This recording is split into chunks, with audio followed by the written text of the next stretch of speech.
Hello again, I'm Dr. Lilia, an academic. In this video, we will discuss nuclear war, a terrifying prospect for all the world's people. I will scientifically explain what you should do and how you can survive in the event of a nuclear war, specifically if a nuclear bomb is dropped in your area, during and after the explosion. Given the critical importance of this topic, please watch until the end. Let us begin with the hope that humanity will never have to endure such a catastrophe. Surviving a nuclear war requires extensive preparation, knowledge, and resource management. Making informed decisions in the moment, being prepared in advance, and maintaining both physical and mental resilience are all crucial for navigating this difficult ordeal successfully. To increase your chances of survival in the event of a nuclear war, you need to take measures aimed at minimizing the effects of the explosion and reducing the risk of radiation exposure. Here are some basic steps on how to survive in such a scenario. 1. Find shelter immediately. Protection from the initial blast. Depending on your proximity to the explosion, finding a secure shelter should be your top priority. If you are outdoors, find the nearest shelter or a solid structure, like concrete buildings or underground facilities. Protecting yourself from the initial shockwave and subsequent heat wave is critical. Prefer underground locations. Basements, subway stations, and other underground structures offer better protection against radiation. If no building is available, digging a trench or finding a deep depression can also help provide some protection.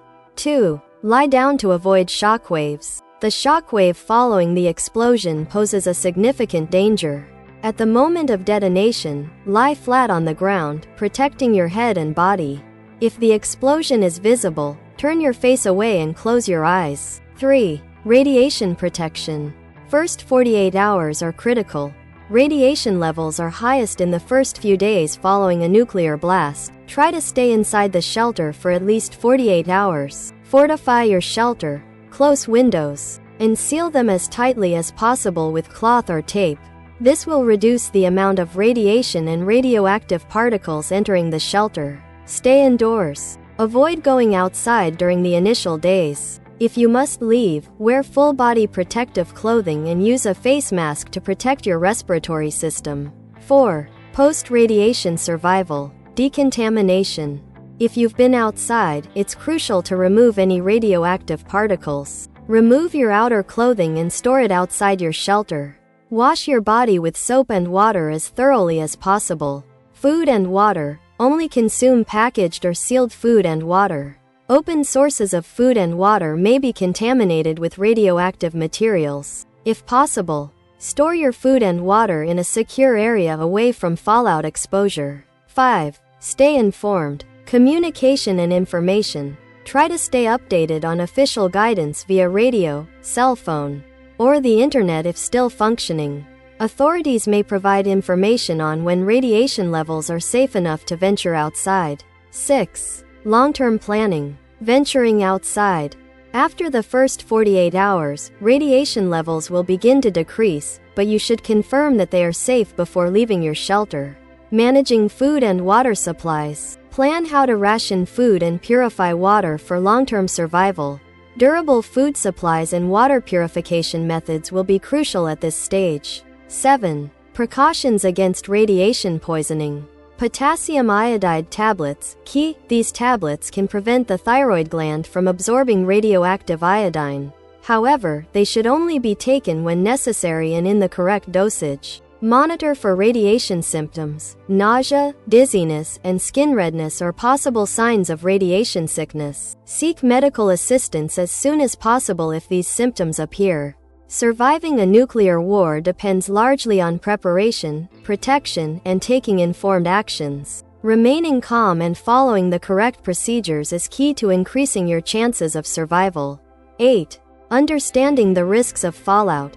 What is radioactive fallout? Following a nuclear explosion, radioactive particles are released into the atmosphere and eventually fall to the ground.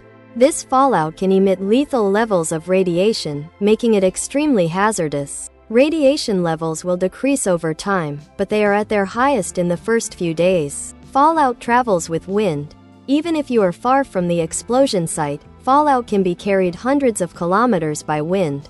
Monitor weather reports to understand the direction in which fallout clouds are moving. Fallout sheltering. The depth of your shelter, the thickness of its walls, and how well it isolates you from radiation are crucial. Dense, thick walls, such as concrete or earth, can prevent radiation from penetrating inside.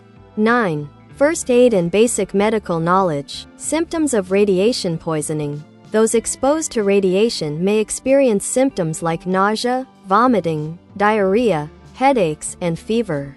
These can develop within a few hours after exposure. Basic first aid knowledge. Being prepared with first aid supplies and knowing how to treat wounds and radioactive burns is essential. Radioactive injuries can cause burns to the skin, damage to underlying tissues, and organ failure. Limited medical support. Access to medical assistance may be scarce after a nuclear war. So having basic medical supplies, bandages, antiseptics, painkillers, and a first aid manual would be prudent. 10. Water purification techniques. Water contaminated by fallout. Open water sources may be contaminated by fallout. Therefore, it's crucial to know how to purify your water.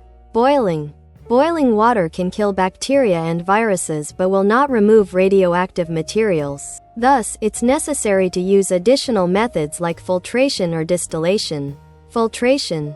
You can use activated carbon filters to remove solid particles and radioactive contaminants. Water storage. If possible, store large amounts of water in advance. Sealed water sources are safer from radioactive fallout. 11. Food safety. Sealed foods. Only consume food that has not been exposed to the air, such as canned goods, vacuum-sealed items, and dried foods. Agricultural products and open food sources are likely to be contaminated after fallout. Long-term food storage. Nuclear war could cause prolonged food shortages, so it's wise to stock up on non-perishable items beforehand. Canned goods, dried foods, and grains are good options. Soil and water contamination. In the long term, farming could become difficult due to radioactive soil and water. In such cases, alternative farming methods like hydroponics, soil-less farming, might be necessary. 12. Psychological preparation and resilience. Morale and motivation. The post-nuclear environment will be highly stressful and demoralizing. If you are not alone, it's important to stay connected with others and maintain solidarity. Establish morale-boosting routines and small tasks to keep psychological resilience intact. Stress management. Prolonged isolation can lead to panic and hopelessness. Meditation, breathing exercises, and calming activities can help you manage stress and maintain mental well-being. 13. Communication and information exchange. Use of radio, electronic communication channels may be disrupted, but a battery-powered radio can help you stay connected with the outside world. Listening to official government broadcasts will be crucial. Backup batteries and power sources. As the energy grid may collapse, having spare batteries, solar panels, or manual chargers can be highly beneficial.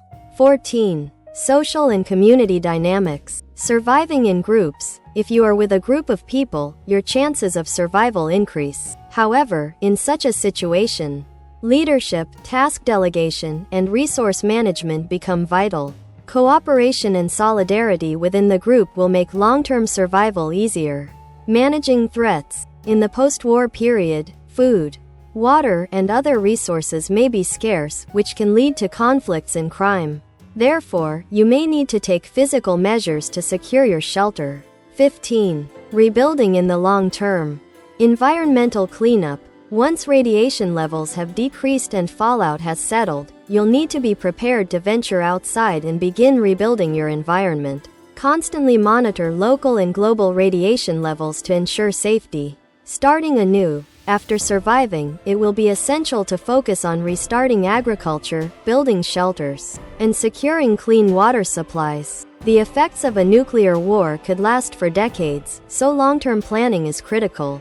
Thank you for watching today's video. If you enjoy content like this, please don't forget to subscribe to my channel and click on the notification bell to stay updated with new videos. Also, if you liked it, be sure to leave a like and share your thoughts in the comments. Looking forward to seeing you again with new videos. I can't wait to bring you more knowledge from the enchanting world of science.